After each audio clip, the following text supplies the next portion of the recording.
Season 5 of The Score, the Team Roping Journal's podcast, where we cover the roping industry from top to bottom. This is where the team roping world talks. We talk through tough subjects, we talk big wins, and we talk real issues affecting the community. I'm your host and editor of the Team Roping Journal, Chelsea Schaefer.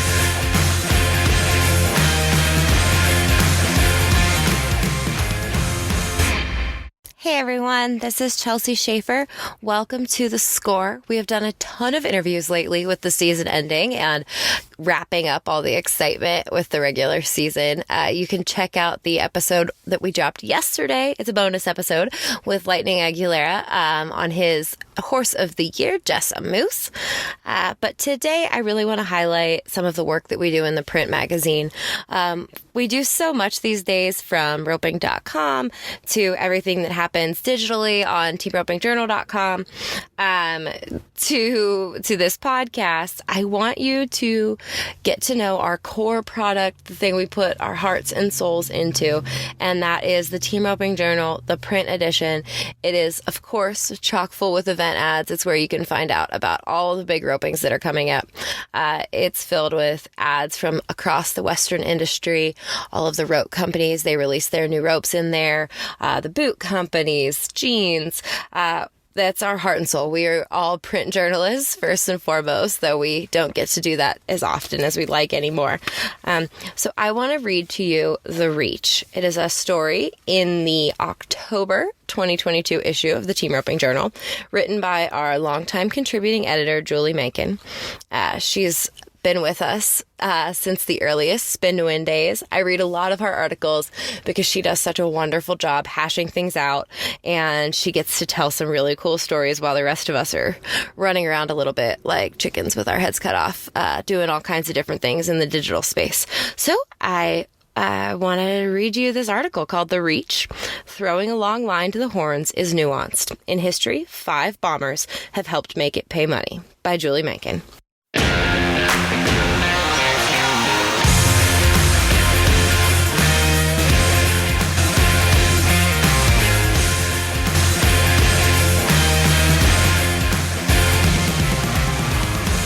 On July 31st, 2022, Eric Rogers delivered a $14,800 head loop from 2 coils back at the finals of Old Cheyenne.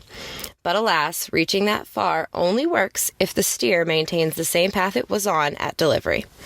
The phrase, live by the sword, die by the sword, may have come from the Gospel of Matthew, but it certainly applies to reaching. And to the outlook of the world's first renowned reacher, a Californian who changed the game, as 7-time world champion Jake Barnes witnessed as a kid. That was unheard of what H.P. Evetts was doing, Barnes said. Nobody had ever seen anything like that before. Evetts had grown up in the 60s watching guys like Jack Gomez throw a long way. He started roping off a horse as a small child with the risk-taking mentality he later used as a stuntman on films like Dancing with the Wolves and Wyatt Earp. I had a brother-in-law, Reg Jesperson, who used a big loop and reached pretty good too, said Evetts, who qualified for his first NFR at just 18. He was quite an influence right here at home. Evetts' parents were not impressed with what reaching did to his catch percentage, so he ran close and caught when it was required. But in that era's 5-steer and 8-steer ropings, they'd give you all your cattle. So if he was gunning for go-rounds, it was time to reach. I hit quite a few steers in the back of the head and ruined a horse or two in my younger days, he recalled with a smile. But Leo and Gerald Camarillo were intrigued enough to stick with H. Evetts headed for both of them sometimes at Enter Twice rodeos and won the 74 gold buckle. We won some rodeos by 2 seconds, Evans remembered. Healers like a reacher, but they don't like it when you miss. It's definitely a sword. As for delivery, he'd visualize a big weight on his tip and wait it till it came around perfectly before releasing his rope. This was no right horn, left horn guy. It was like a big net, man, and I threw for both horns at once, he recalled. I'd get that whirl going and have that momentum in my swing like I had a rock at the tip of that loop and let her fly, man. Why did he have to imagine tip weight? Because he'd used Gerald's old heel ropes. Evetts taught his horses to flare off instead of dying in the hole, and didn't worry much about jerking down last year's stiff-necked bulldogging cattle at big rodeos. Still, I had to learn to finesse it and slide a lot of rope, recalled Evetts. My pants always had black marks on them. That was the clutch.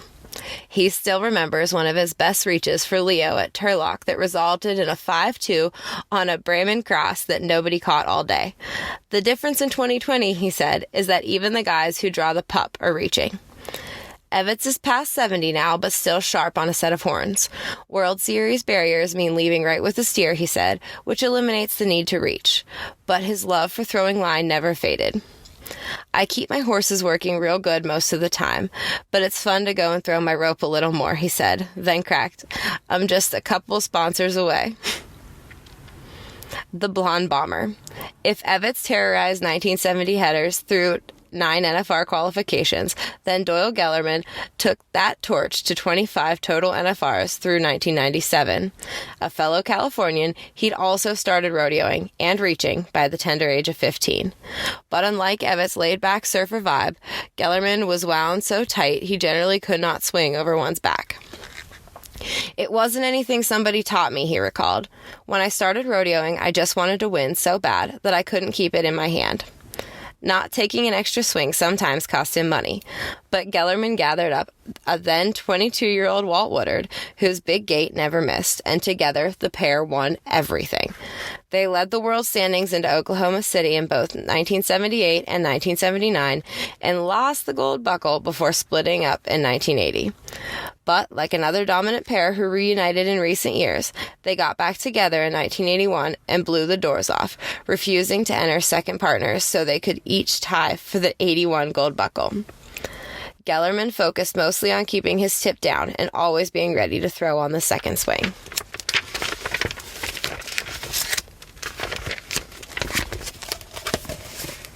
I needed that tip down to throw a long ways, he recalled. By the time my loop got to the horns, it was pretty tight. He also rode horses that exploded off the corner. I wanted my horse giving me everything he had the moment he left, Gellerman said. I could never reach on a horse that wasn't running full speed. It helped me send it out there. I see guys today just loping across the line and standing up and throwing it all the way to the end. I could never do that. A little bay he bought in '76 from Frank Fiera, the year they won the NFR average, would run so crazy hard across the line that nobody asked to borrow him. Gellerman also had his outstanding mare Angie. Like Evetts, he used heel ropes, the stiffest he could find. A guy from Escalon used to order Plymouth or New England ropes in 600-foot coils and cure them and tie them, Gellerman recalled. I'd ask him for heel ropes cut to head rope's length. If I had to rope with one of them right now, I'd just quit. The NFR's 1985 move from Oklahoma City to the tiny Thomas & Mack meant a shorter scoreline. That helped Gellerman and Britt Buckus go down in history in 1995 as the first team to ever rope an NFR steer under 4 seconds. It was Speed Williams and Rich Skelton who matched their 3.8 in 1998. A longtime pipeline inspector, Gellerman hadn't turned any steers for money in about 6 years. But when his old pard Buckus spent last winter in Arizona with him, they roped in a few century jackpots for a good time. He didn't set out to be a bomber. He just wanted to win. Nowadays, you have to throw fast, Gellerman said. In the 70s and 80s, a lot of times people asked me, why didn't you take another swing? I'd say, I don't know, I can't.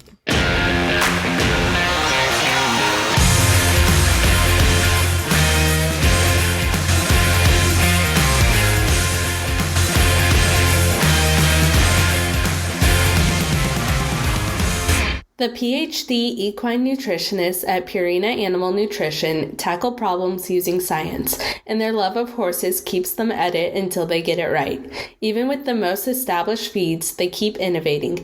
Even when it takes years of research, they don't stop until it's right. They are dedicated to the scientific method, but it can't capture the feeling of seeing a horse reach their full potential. It takes science and love to help your horses live their best life. Put their research to the test at horseinnovation.com.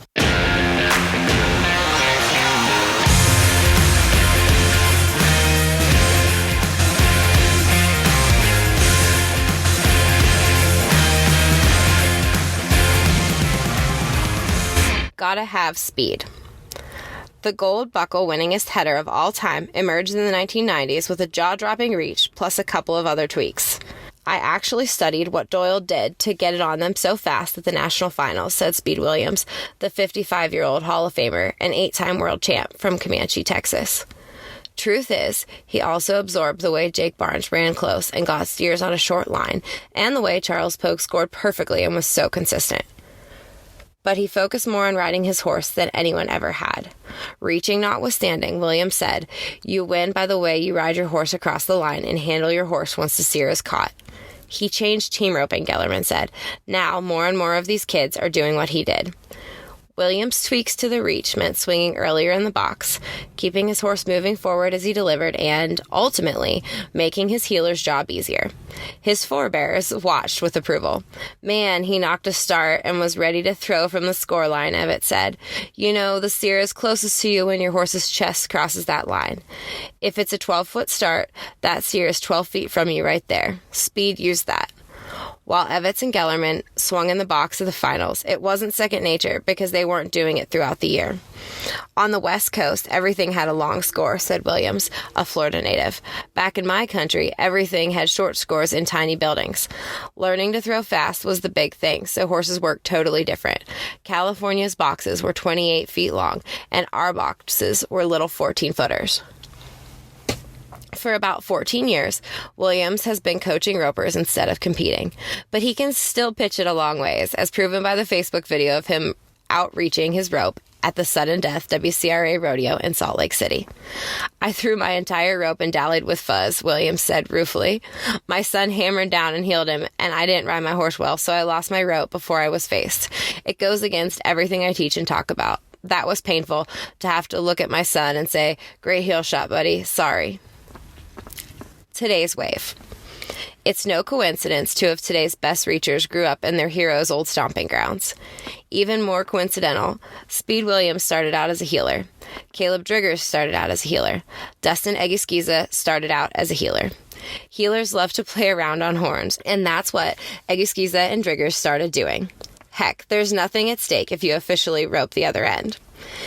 "I was just a heeler, messing around at practice and started turning steers for guys just for fun," recalled Driggers, now 32. That evolved into Brad Culpepper asking me to go to some amateur rodeos. Back home, it was a first or nothing situation because amateur rodeos didn't pay much unless you won first. He kept that philosophy as PRCA Rookie of the Year in 2009 when he and Culpepper finished 16th in the world.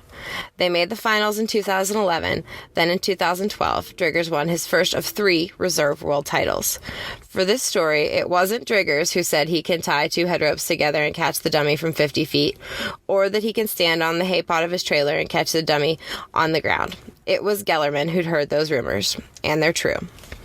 But everything's different horseback.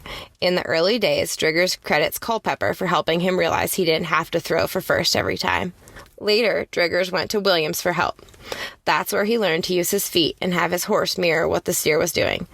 Today, the Georgia man has thrown his classic Powerline light so far and so well that not only is he the reigning world champ, he's won more this season with Junior Nogueira than any pro rodeo header ever. "A lot of people think that reaching on a horse will get them ducking," Driggers said. "That was the old way of thinking. But we tie onto steers so much differently today. That horse keeps moving up under you, so it can stay stood up and pull the steer through the turn." That's what Williams teaches. "I grew up watching Speed," said 26-year-old Egusquiza, headed now to his 5th NFR with Travis Graves. "He was obviously the king and my role model."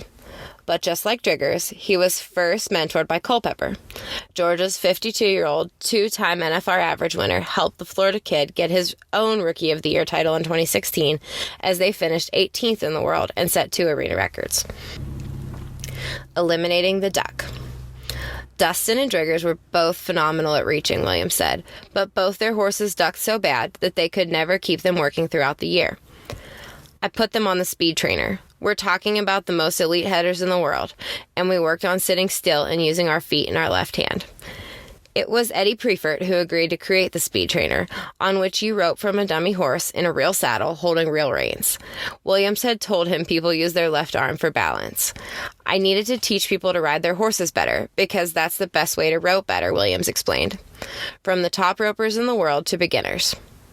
On the ground, Williams said, a roper will step forward and lean. On Preifert's speed trainer, you have to create the momentum with your right arm and not lean and get your horse out of position.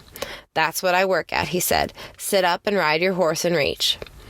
Egusquiza perfected this process so well, he's actually been flagged out for hurling his Lone Star Helix before his horse crosses the scoreline. Asked what he thinks of the rule that has made his protege the rookie green of headers, and Williams just smiles and pleads the fifth. I take my hat off to Dustin and Driggers, Williams said. They both have spent the time and took the criticism. And when I showed them what they needed to tweak, it didn't take them 2 minutes to fix it. Coleman Proctor, who reached his way to the former fast time record at the BFI, also uses a speed trainer. The native Oklahoman is headed to his 7th NFR with Logan Medlin. You can't believe how many conversations I've had with those 3 guys about how to ride your horse better, face your horse better, use your feet and left hand, Williams said. Your rope only gets you so far. How far will it get them in December? According to Williams, it'll depend on how well they ride the line and handle their horses, because they can all reach. As for delivering from the back 40, Egusquiza doesn't really have an explanation for how he does what he does.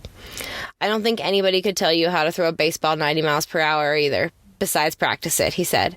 You can't run to the hip every time and learn to reach. Want to live and die by the sword? You'll also need what gave Williams a pet peeve about roping at the back end, or what prohibited Gellerman from keeping it in his hand. The need to win first.